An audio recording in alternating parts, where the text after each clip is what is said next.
how limited is the upside to equities from a further drop in bond yields?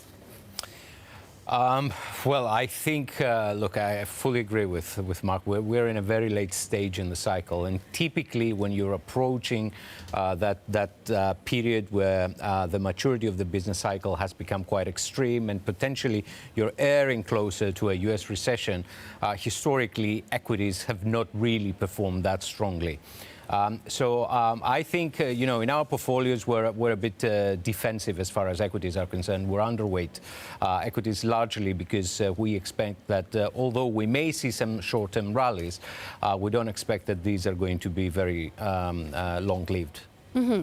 And you were talking to me earlier about asymmetric risks in the bond markets from this jobs report, Mark. I mean, what do you think? Is it more likely that we get a negative number pushing the Fed to 50 bips or a much better than expected number causing it to pause?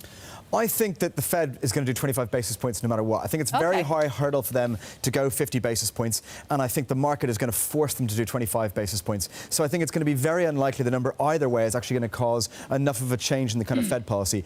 At the moment, we're pricing a greater likelihood of 50 basis points than nothing, and I think that that is where the market is kind of more leaning. And that's because they're leaning that into the number. I actually think the short-term squeeze is for yields to jump a little bit, but I stress the short term, not all the way to the Fed, but I think the reaction for later on today and for the next few trading recessions is for a little bounce up in yields from a stronger number. That's where the asymmetric surprise is in the short term. Vasileios, what is your dollar call? I mean, the ambiguities of dollar into one report, I mean, I get that, but give me a responsible dollar call 6 months or 12 months out. Good luck.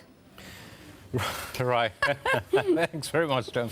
Right, okay, so on a trade-weighted basis, we see the dollar lower by approximately 2 to 3% if you're talking 6 to 9 months out. So basically, dollar weakness, largely because we are getting closer into a Fed easing cycle. Historically, the dollar has depreciated, especially as we go into the run-up of the first rate hike. But at the same time, we have to remember that when you compare the dollar against the G10, it will still have a yield advantage. And let's not forget, at the end of the day, the ECB is sounding very dovish. They are erring closer to another cut in the depot rate. So I think in G10 space, again, the weakness in the dollar is going to be not that dramatic. It's going to be fairly limited.